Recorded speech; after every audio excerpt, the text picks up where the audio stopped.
표제 펴시면 목차 있지요? 목차 봐주세요. 2학기 내용은요. 1학기 때 우리가 연마했던 연산을 잘 활용해서 문제를 풀 수 있냐 없냐 요거를 물어보는 그런 내용들이 있습니다. 이렇게 차례 요렇게 생긴 여기 봐주시면 돼요. 크게 5단원으로 이루어져 있습니다. 첫 번째, 기본 도형에 대해서 배웁니다. 우리가 알고 있는 삼각형, 사각형, 오각형, 육각형, 동그라미 이런 애들이 생기기 전에 도형의 가장 기본 단위가 3개가 있어. 점, 선, 면, 점, 선, 면. 점이 모여서 선이 되고 선이 모이면 면이 되고 면이 모이면 입체 도형이 되고 이런 느낌. 그래서 기본 도형에 대해서 배우고 두 번째, 작도는 어떻게 컴퍼스 없이 우리가 도형을 어떻게 그릴 수 있을까 막 이런 거 있잖아. 초등학교 때는 각도를 그리는 거를 했었죠. 그래서 그런 거 할 거고 여기서 이제 합동이라는 거, 합동, 쌍둥이, 완전 쌍둥이 있는 거 그걸 배울 거고 3단원에서 평면 도형, 4단원에서 입체 도형, 5단원에서는 이제 자료의 정리와 해석 요거는요 한마디로 통계를 내는 방법이라고 좀 이야기를 하고 싶어요. 그래서 통계와 관련된 이야기를 5단원에서 하고 이제 1년이 마무리됩니다. 네, 여기서 이제 첫 번째의 대표값이라는 거 있잖아요. 이 대표값이 올해에 조금 다채로워졌어요. 선생님들이 다 같이 이렇게 쉬운 내용이 왜 중3에 있지? 라고 생각했던 내용들이 이제는 드디어 1학년으로 쏙 내려와서 1학년 때 배우게 되었습니다. 여기서 이제 배울 겁니다. 넘어가 보자. 그래서 기본 도형에 대해서 좀 봅시다. 8페이지. 아까 살짝 얘기했죠? 개념 1번에 도형의 기본이 되는 것이 무엇일까? 도형의 기본 요소 3요소 점선면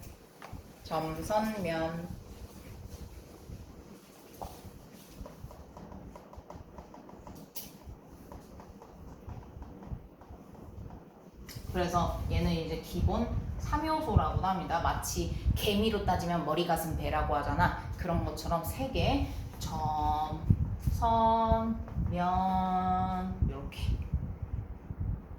그래서 이 면에서 나뉘죠.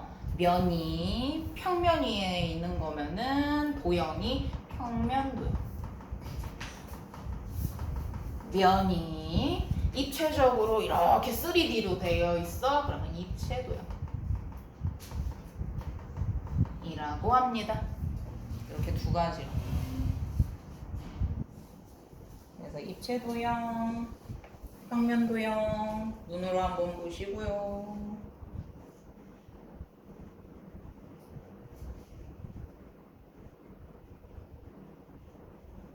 그리고 세 번째 이제 교점, 교선에 대해서 이야기를 하겠습니다. 근데 이거 용어를 좀 알아야 돼요. 오른쪽 박스 한번 볼래요? 교가 뭐래요?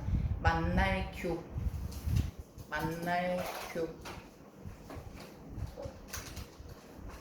점은 뭐 점점이겠지.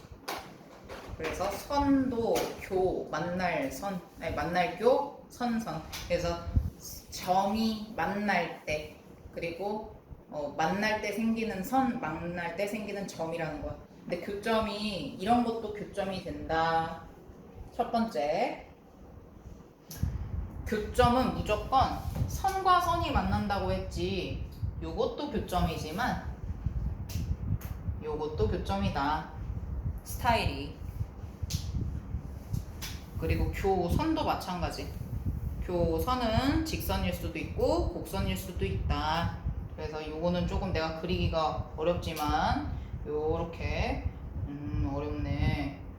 이렇게 얘 지금 통과했는데 뭔가 이상하지? 굉장히 이상하지? 그래서 나는 2학기 때 그림을 많이 그려야 돼서 굉장히 부담스러워. 여러분들 교재로 보세요. 저 그림 진짜 못 그리죠. 미안해요.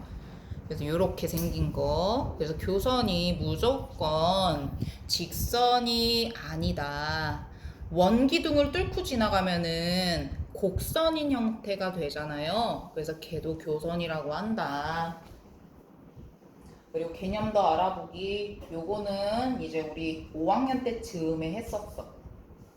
입체도형에서 이 옆에 있는 거는 정사각형이라는 말이 없으니 얘는 직육면체 정도 되겠지? 그래서 사각기둥이라고도 할 수 있지? 8페이지에 사각기둥의 교점의 개수가 어떻게 될까? 교선의 개수가 어떻게 될까? 이거를 구할 수 있죠? 그리고 교점은 입체도형에서 뭐라고 생각하면 돼? 꼭지점. 교선은 모서리라고 할 수 있다. 1-1번이랑 1-2번 한번 재빠르게 해볼까?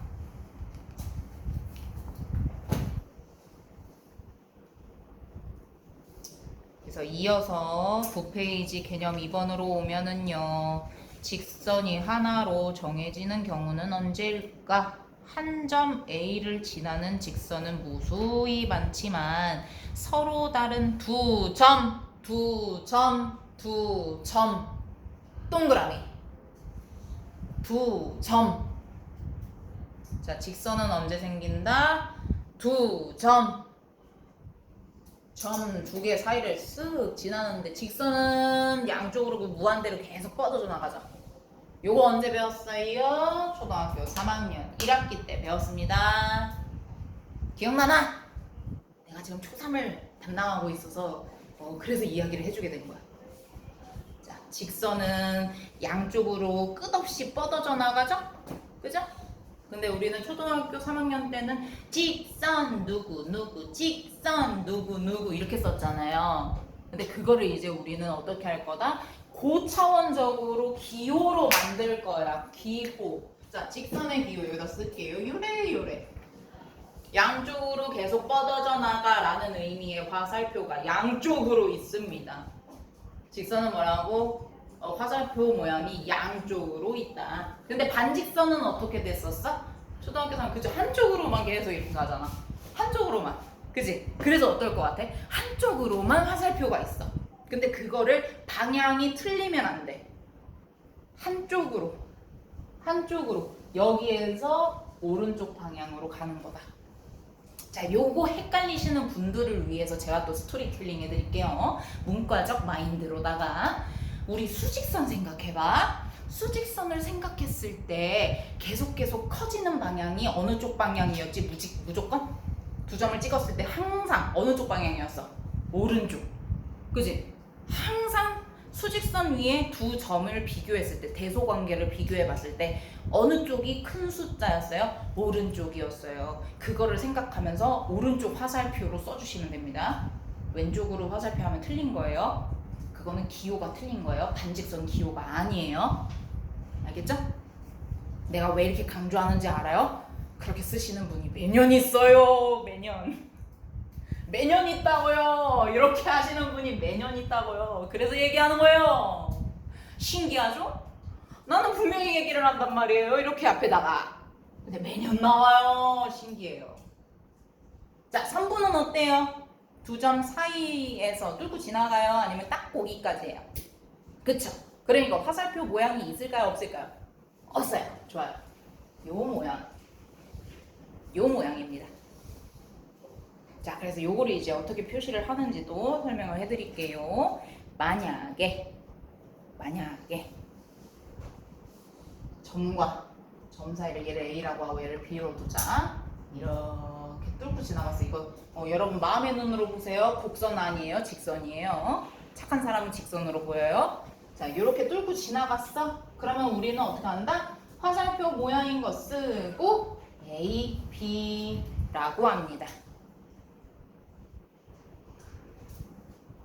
그런데 만약에 A쪽에서는 뚫고 지나가는 게 없어. 한쪽으로만 뚫고 지나가. 반직선이라는 게 느껴져. 그런데 초등학교 3학년 때도 생각해봐. 반직선. 산 이렇게 쓴 다음에 이 자리에 누구 와? 누구 와? 뚫고 지나가는 애가 와? 아니면은 막혀져 있는 애가 와? 막혀져 있는 애. 여기 점에서 딱 이게 뚫고 못 지나가고 여기 이렇게 시작점인 느낌으로 되어 있는 애가 먼저 오고 그 다음에 뚫고 지나가는 애가 오잖아. 마찬가지야. 반직선하고 요 기호를 표시를 했어. 그러면은 이 자리에 오는 애가 기준이 되는 애야. 뚫고 지나가지 않고 시작이 되는 애. 그 다음에 뚫고 지나가는 애가 오는 겁니다. 그러면은 예시로 하나 더.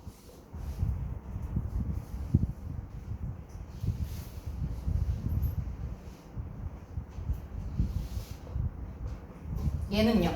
얘는 뭐예요? 반직선 BA. 그래서 이렇게 하고 BA라고 쓰시면 됩니다. 괜찮죠?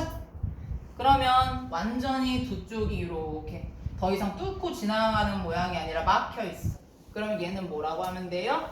찍 화살표 없는 선을 그려주시고 그 밑에다가 점의 이름을 쓰시면 돼요. 그러면 얘하고 얘는 같은 걸까요? 같은 걸까요? 같은 거. 이해됐죠? 그러면 얘는 만약에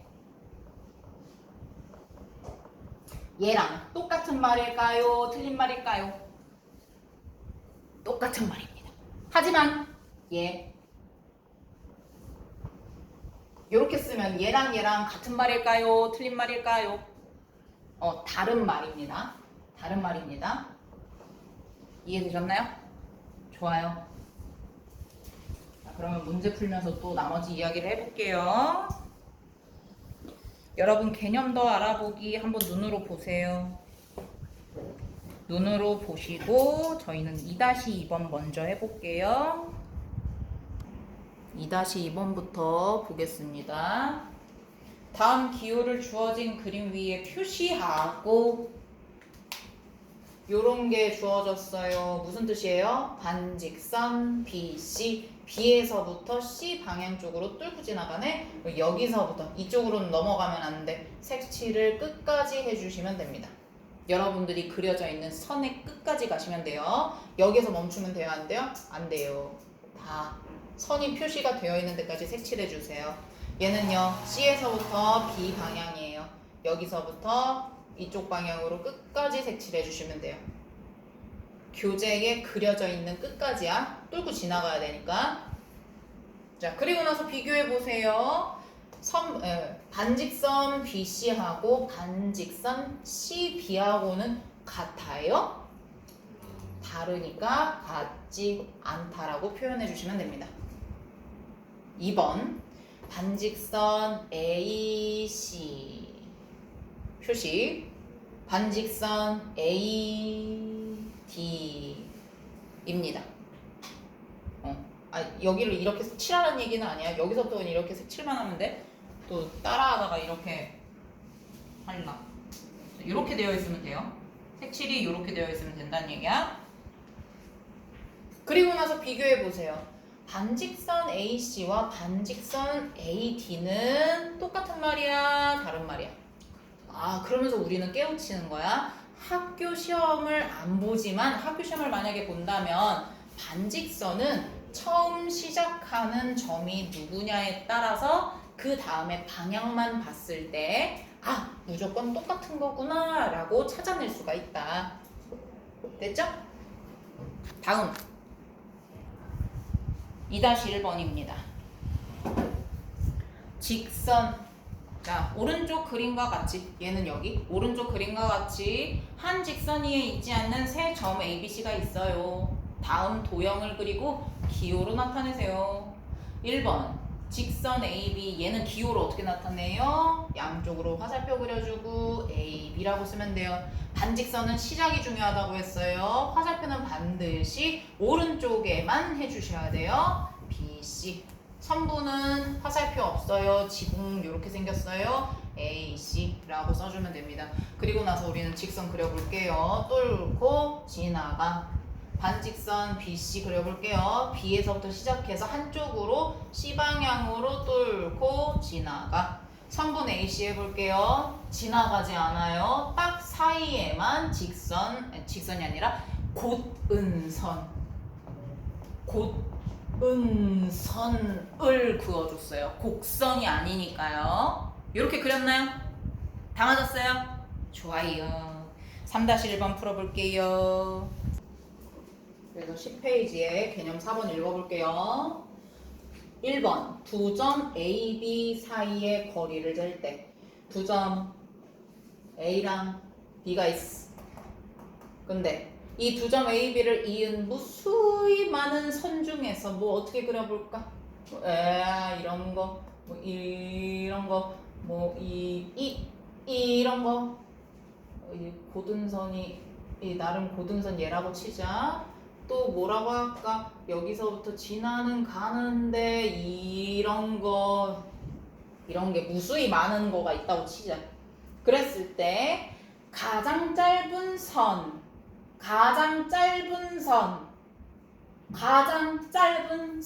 이거 동그라미 해주세요. 가장 짧은 선을 찾아야 된다. 그래서 두 점 사이의 거리를 잴 때는 가장 짧은 선인 선분을 기준으로 한다. 됐다 중요합니다. 예고편으로 한마디만 할까? 여기 이거 나오려면 좀 멀리 가야 되나? 좀 멀리 가야 되는. 자, 예고편. 숑.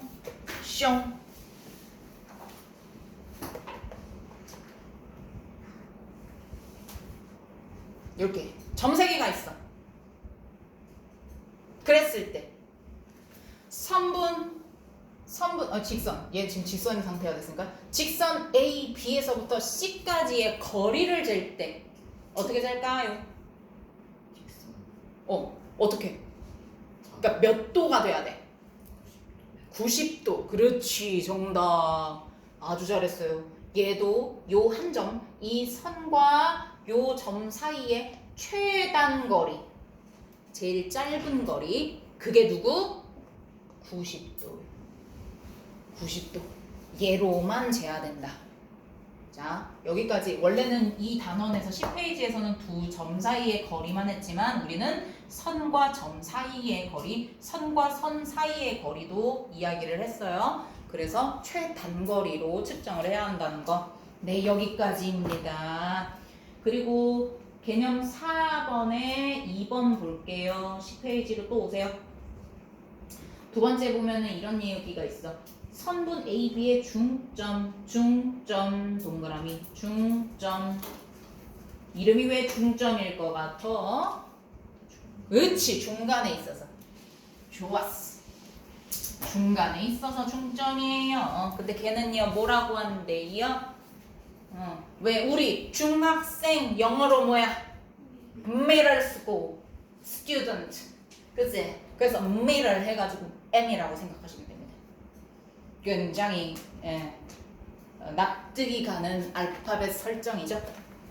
그래서 요래 있고 마음의 눈으로 봐줘. 삐뚤어졌다. 자, 요렇게 해가지고 M 얘가 중점이야 라고 되어 있고, 중점 똑같은 길이를 반띵했으니까 같아요 라고 표시를 합니다. 늘 땡땡으로 표시를 하지는 않습니다. 여러 개를 표현하면 어떻게도 할 수 있어? 요렇게. 얘들아 한번 칠판 좀 봐줄래? 요렇게 표시를 할 때도 있지만 어떻게도 표시하냐면 한 번만 그을 때도 있어. 또는 어떻게도 표시하냐면 여러 개를 이야기하고 싶을 때는 여기를 삼각형으로 처리하기도 하고 동그라미로 처리하기도 하고 다양하게 표현을 합니다. 그런데 그때 사인은 뭐예요? 이 길이와 요 길이가 똑같아 라는 사인을 주고 싶은 거야. 알겠지? 그래서 다양하게 표시를 하는데 기본적으로는 땡땡 이렇게 땡땡 이렇게 두 번 찍어. 이렇게 해서 요 표시를 많이들 씁니다. 또는 아까도 얘기했지만 요래 이런 식으로도 이야기를 합니다. 자, 그리고 개념도 알아보기를 보면 여기서는 봐봐. 세등분을 했다? 세등분? 그러면 이때는 뭐라고 할 수 있을까? 해볼까? 세 등분을 했어. 근데 슝 A, M, N, 여기 B 이렇게 되는데 얘랑 다 길이가 어떻다는 얘기야? 길이가 다 똑같다는 얘기야. 예를 들어 여기가 3cm면은 여기도 뭐야? 3cm, 여기도 3cm야. 그럼 그때는 물론 중점일 때만 얘라고 했지만 선생님 AB의 중심이 아닌데 얘 왜 M으로 썼어요? 그렇게 물어보는 사람이 있어요. 그때는요 유들이 이렇게 생각해봐요. 이때는 얘네 둘만 본 게 아니야. 요렇게 본 거야. 이해됐어? A랑 N 사이의 중점이라고 할 수 있잖아. 그치? 그리고 이렇게 했어. 근데 얘는 이제 그때는 얘가 중점의 역할을 한다기보다는 그냥 점의 이름이야. 이렇게 있을 때는 점의 이름이 M인 애랑 점의 이름이 B인 A의 중점이 누가 되는 거야? 얘가 중점이 되는 거야. 이해됐나? 이렇게 보면은 누가 중점이야? 얘가 중점이야. 근데 이렇게 보면은 누가 중점이야? 얘하고 얘 사이에 얘가 중점이야. 이해됐지? 자, 그러면 퀴즈 A랑 B 사이의 중점을 찾고 싶어. 그럼 내가 찍어야 돼. 새로운 점을 창조해내야 돼. 새로운 점을 그때는 창조해내야 돼. 이렇게 찍어서. 그때는 M이 존재하니까 그때는 여러분들 마음대로 점의 이름을 일단은 붙여놓겠죠. 갑자기 S가 생각났어요. S그룹을 봐서 그런가 봐요. 이렇게도 표현을 할 수 있는 거야. 그러면 그때는 점 A랑 B의 중점이 누가 되는 거야? 내가 창조해낸 S가 되는 거야. 자, 그러면서 내가 숫자로 이야기를 했으니까 점 A부터 B까지의 길이는 어떻게 돼? 9cm고 중점이라고 했으니 선분 AS의 길이는 뭐가 되는 거야? 4.5cm요. 이렇게 말할 수 있는 거야. 이해됐어요? 됐나요? 아, 훌륭해요. 나는 하고 싶은 데까지 했어요. 자, 그리고 우리는 숙제가 어디까지일까요? 어디까지일까요? 네, 12쪽까지 해주시고요. 7cm래. 12쪽까지 해주시고요. 그리고 개념 드릴도 갑니다. 너무너무 재밌잖아요. 여기서도 어디까지일까요? 개념 드릴 어디까지일까요? No, 다 4. 그렇지. 4페이지까지 해주시면 됩니다. 센년사는 하고 싶어도 조금만 기다려줘요. 얘는 독서실입니다. 계속 책에는 비슷해요, 여러분. 네, 체크 교재는 수업 시간에 쓰고 센년사는 독서실 교재로 계속 쓸 거예요. 고생했어요. 재밌죠? 끝.